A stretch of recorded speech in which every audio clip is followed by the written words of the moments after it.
Welcome to week 51 of 52 Weeks of Storytelling.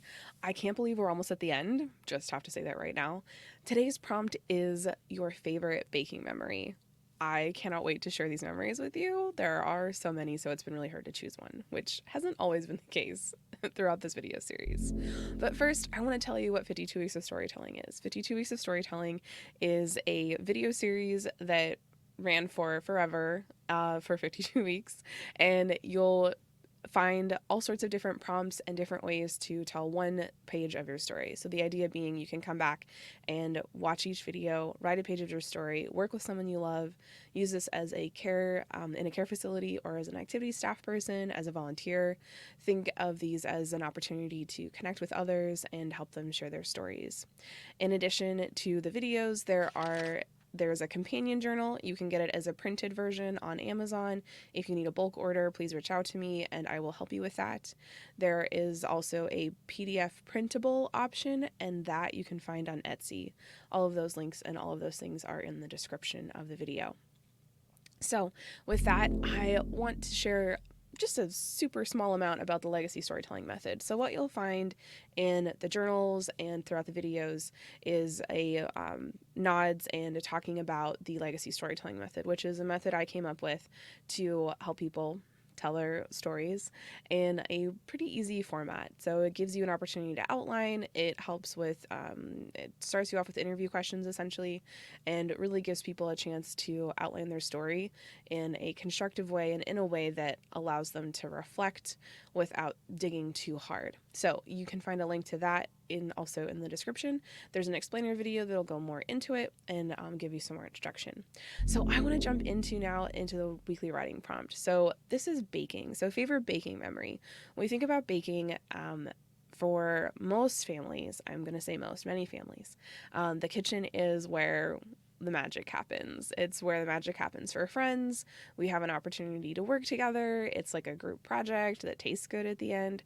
And baking is just something special. And I think that is probably maybe I was going to say across most cultures. I'm going to say in most cultures, baking and cooking are a really big part of who we are because, without that, we wouldn't have the human experience because, the obvious reasons.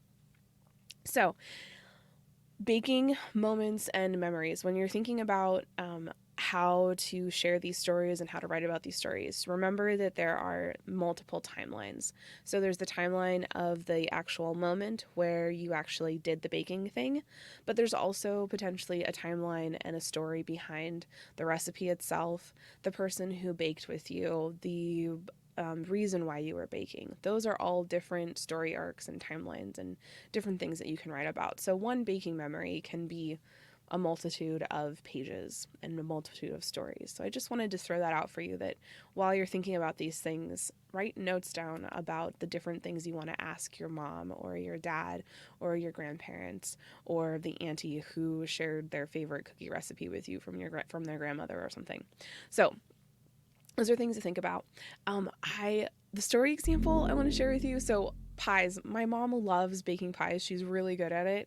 I've since, as an adult, had to go gluten-free, so my ability to enjoy said pies is not as awesome anymore.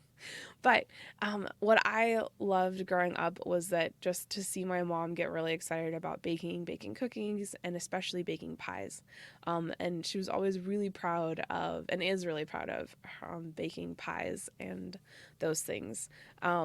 I remember really early on learning how to use a Swedish spritz cookie press thing, which I believe I actually have now here at my house. So that was a big deal for that to come to me. That was really neat. So that's really what I'm thinking of right now, are baking pies and all the cookie things.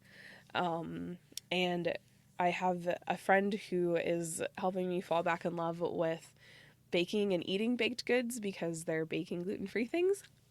And so that means I get to eat them. It's very exciting. So those are some other things. So that's a past memory and a current memory. So I hope that helps you find something that you want to write about, something to get excited about. And I can't wait for you to start writing and sharing your baking stories.